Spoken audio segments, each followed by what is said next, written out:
Hello, my name is Brenda Streisand, and I'm here today to read to you guys about Harold and the Purple Crayon by Crockett Johnson. One evening, after thinking it over for some time, Harold decided to go for a walk in the moonlight.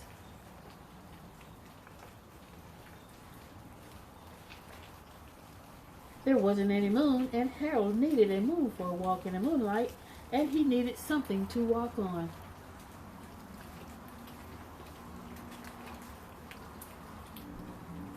He made a long straight path so he wouldn't get lost, and he set off on his walk, taking his big purple crayon with him. But he didn't seem to be getting anywhere on the long straight path, so he left the path for a shortcut across a field, and the moon went with him. The shortcut led right to where Harold thought a forest ought to be. He didn't want to get lost in the woods, so he made a very small forest with just one tree in it.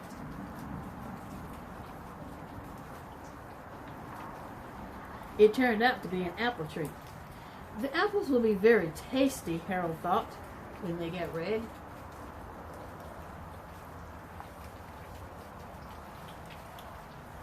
So he put a frightening dragon under the tree to guard the apples. It was a terribly frightening dragon.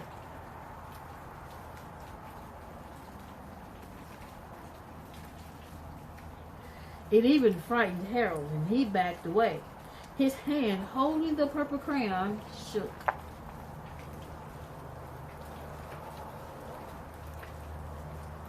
Suddenly he realized what was happening, but by then Harold was over his head in an ocean.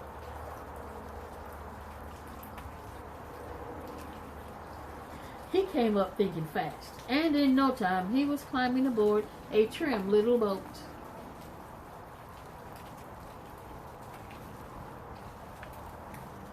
He quickly set sail, and the moon sailed with him.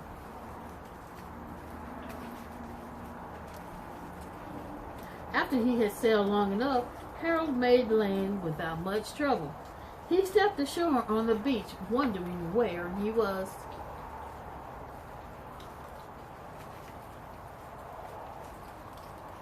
The sandy beach reminded Harold of picnics, and he thought of picnics made him hungry. So he laid out a simple picnic lunch.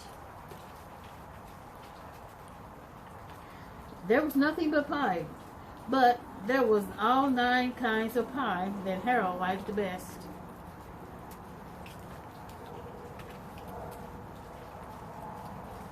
When Harold finished his picnic, there was quite a lot left. He hated to see so much delicious pie go to waste.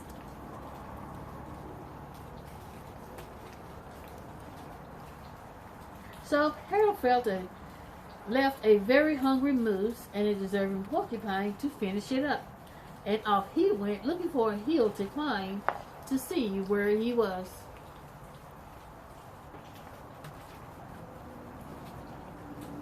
Harold knew that the higher up he went, the further he could see, so he decided to make the hill into a mountain. If he went high enough, he thought, he could see the window of his bedroom.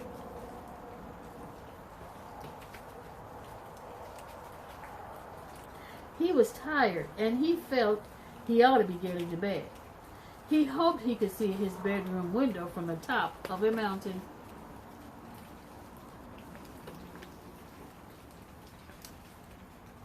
But as he looked down over the other side, he slipped, and there wasn't any other side of the mountain, and he was falling in thin air.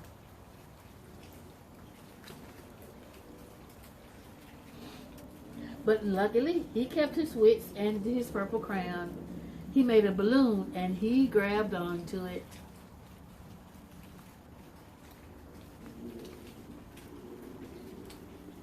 And he made a basket under the balloon big enough to stand in. He had a fine view from the balloon, but he couldn't see his window. He couldn't even see a house.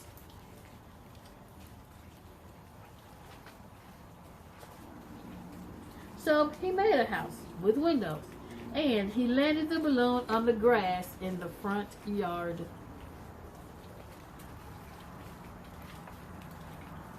None of the windows was his window.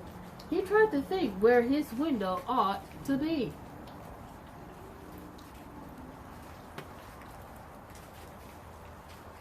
He made some more windows. He made a big building full of windows. He made lots of buildings full of windows. He made a city filled with windows.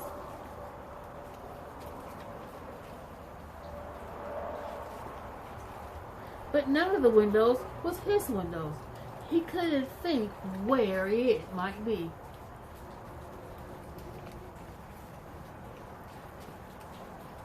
He decided to ask a policeman. The policeman pointed the way Harold was going anyway, but Harold thanked him.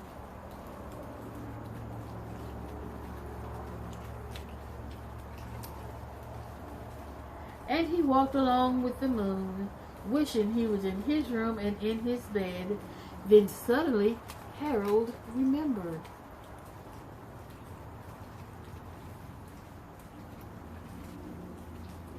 He remembered where his bedroom window was when there was a moon. It was always right around the moon.